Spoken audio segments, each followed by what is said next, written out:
supernodo. Este método se aplica cuando no se puede convertir una fuente de voltaje a fuente de corriente para aplicar el análisis de nodos. Veamos un ejemplo. Si se le quiere aplicar un análisis de nodos a este circuito, vemos que parcialmente cumple con las condiciones. Tiene dos fuentes de corrientes, tiene una fuente de voltaje. Esa fuente de voltaje habría que convertirla también en una fuente de corriente para poder hacer el análisis de nodos. Pero resulta que esta fuente de voltaje no tiene un resistor en serie que permita hacer la conversión de fuente de voltaje a fuente de corriente. Debido a esto tenemos que acudir a un método que se llama supernodo. Estos son los pasos a seguir para aplicar el método de supernodo. Lo primero que hay que hacer es definir los nodos en la red. Si observan, ya eso está definido. Son los nodos B1 y B2.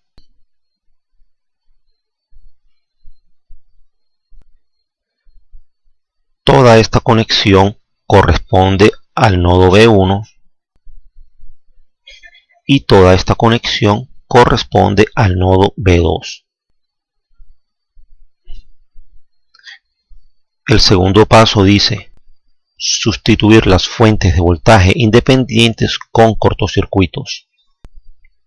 Lo que vamos a hacer entonces es copiar el mismo circuito aquí. Le vamos a quitar la fuente de voltaje y la vamos a reemplazar por un cortocircuito. La otra mitad del enunciado dice: cualquier nodo que enlace otros nodos es un supernodo. Vemos que todo esto se ha convertido en un solo nodo y a su vez ese nodo contiene dos nodos. Por esto es que se llama supernodo.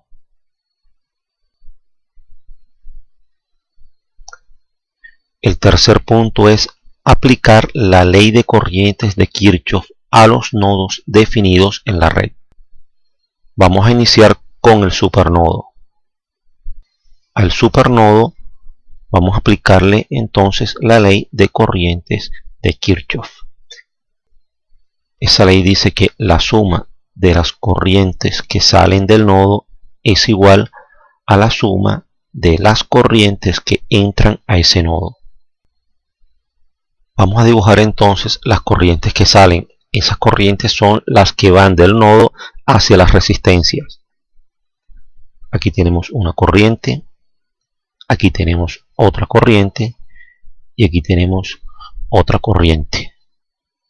Aquí hay una corriente que sale, que es de una fuente, pero no se dibuja ya que está indicada. A esas corrientes las vamos a llamar I1, I2 y la corriente I3. Veamos esta corriente I3 que tiene esta dirección, y como tiene esta dirección, esa misma corriente I3 va a ingresar nuevamente al nodo. Las corrientes que entran a ese nodo serán la misma corriente I3 como ya lo habíamos dicho, y la corriente de 6 amperios. Las corrientes que salen serán entonces la corriente I1 más la corriente I2 más la corriente I3 y esta fuente de corriente que es de 4 amperios.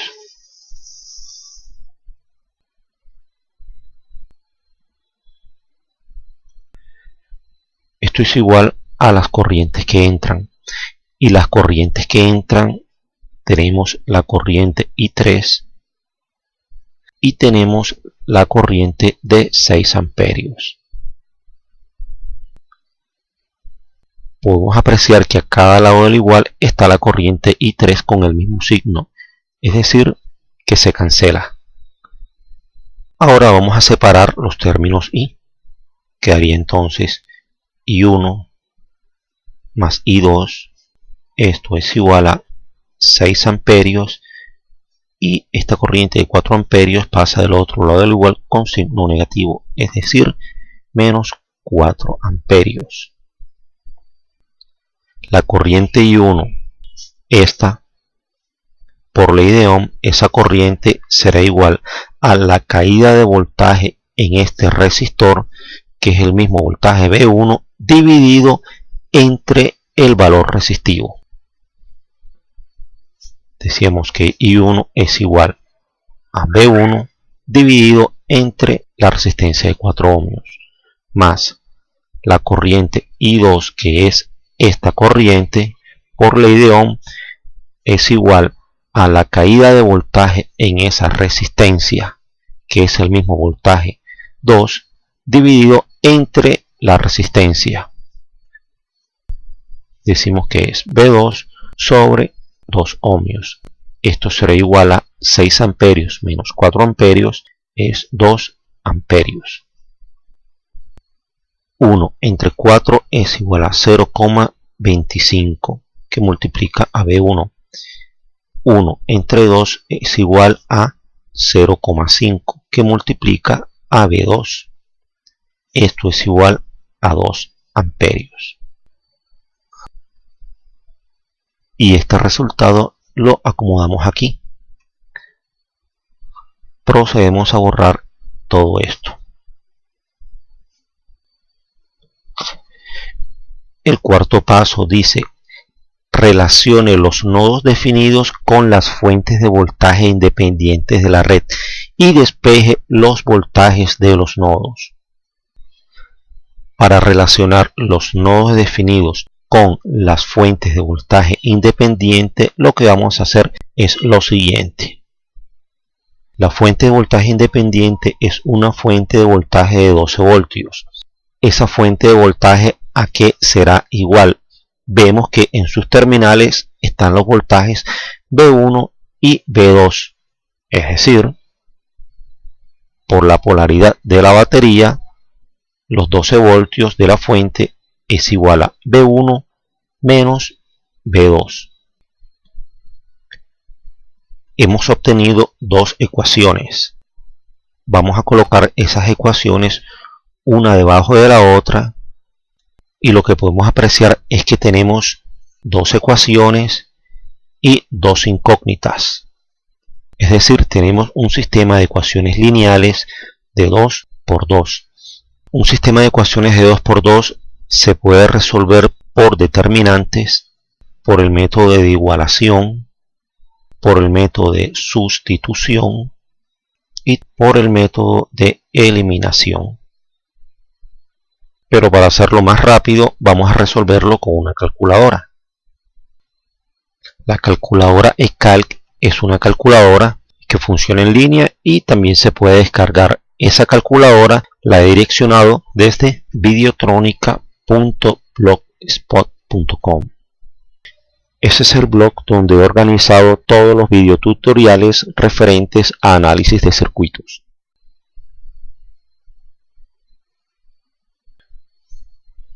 Con todo esto vamos a hacer una matriz.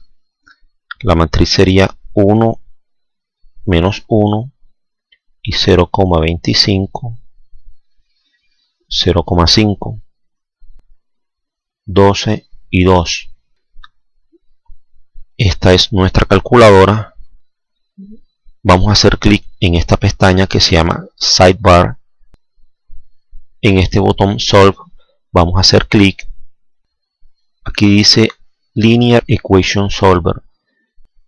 Vamos a escoger 2 por 2 porque nuestro sistema es un sistema de 2 por 2.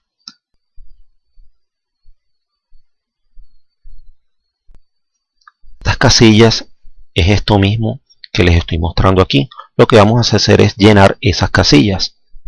La primera casilla es 1, la segunda casilla es menos 1, la tercera casilla es 12.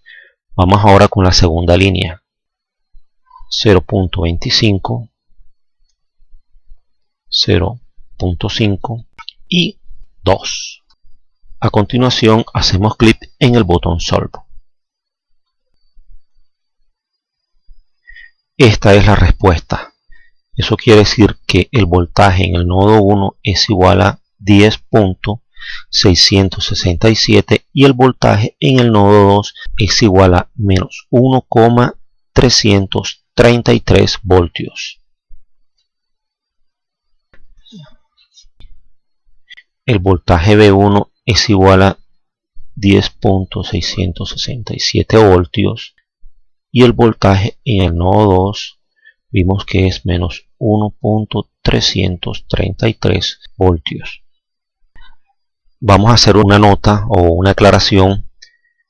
A ver, en esta primera ecuación recuerden que este 12 iba acompañado de la unidad voltios y que en esta ecuación este 2 va acompañado de la unidad amperios. ¿Cómo es posible que del otro lado del igual aquí hayan dado voltios y aquí abajo haya dado amperios y se haya continuado resolviendo el sistema de ecuaciones de 2×2? Bueno, funciona así. Eso sucede cuando se aplica el método de supernodo. Para que no se queden con la duda, vamos a hacer la simulación. Para la simulación he usado el programa Multisim. Aquí tienen el mismo circuito, pueden hacer una pausa para revisarlo. Vamos a hacer play para que vean la simulación. Bueno, ya hemos obtenido un resultado.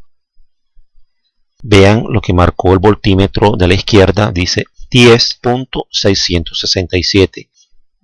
Y el voltímetro de la derecha marcó menos 1.333. Y esos son los resultados que habíamos obtenido. Eso es todo.